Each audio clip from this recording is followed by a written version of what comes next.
Unfortunately, you're not the first and last one, and because of that concern, our government has sent us over here and various delegations comprising of all party members of parliament to different parts of the world, so that the world knows the threat which India has been facing from last so many years.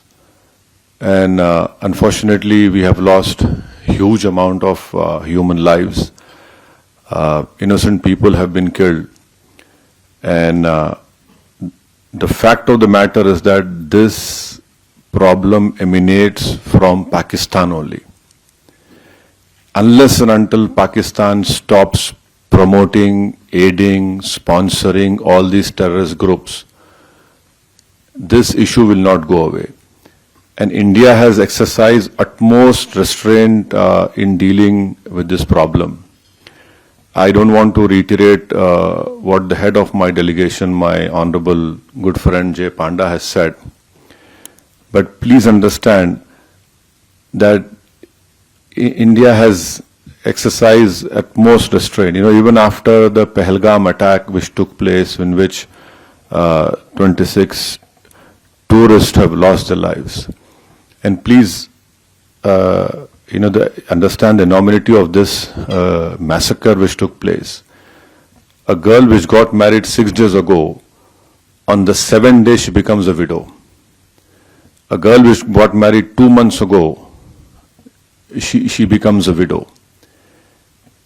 India has all the wherewithal, and inshallah we have all the means to ensure the safety of not only the Indians, but anyone who lives in India. Because if you see on the 9th or 10th of May, when Pakistan unleashed whatever it had, no amount of damage happened in the mainland India. Yes, in the Poonch area, we know what has happened. But the air defense system,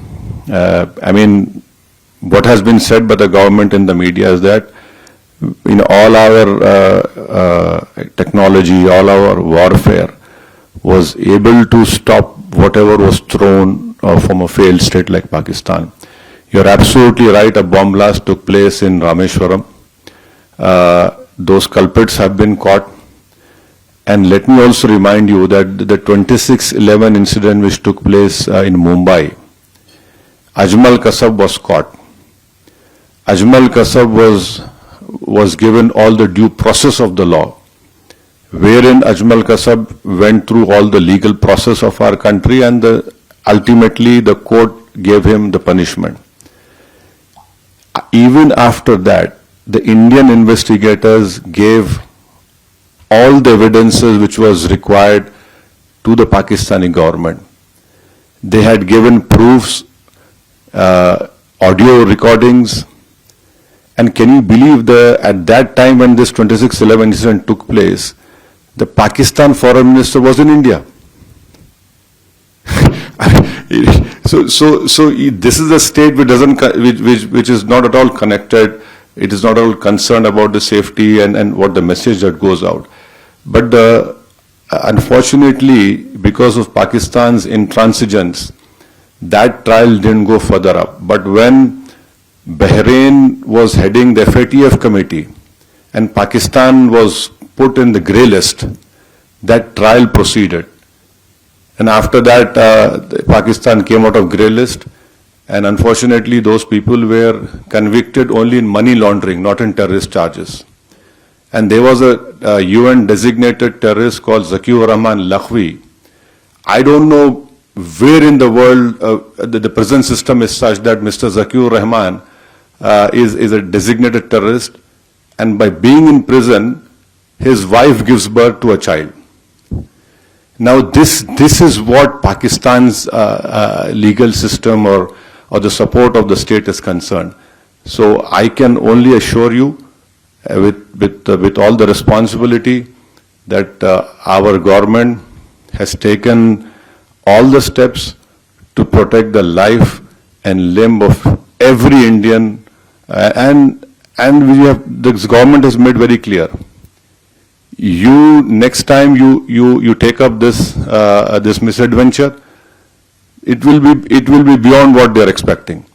See, we don't want to reply in that way, but there is a limit to the patience of the Indians. You cannot go on and come into India and kill people. You cannot place bombs.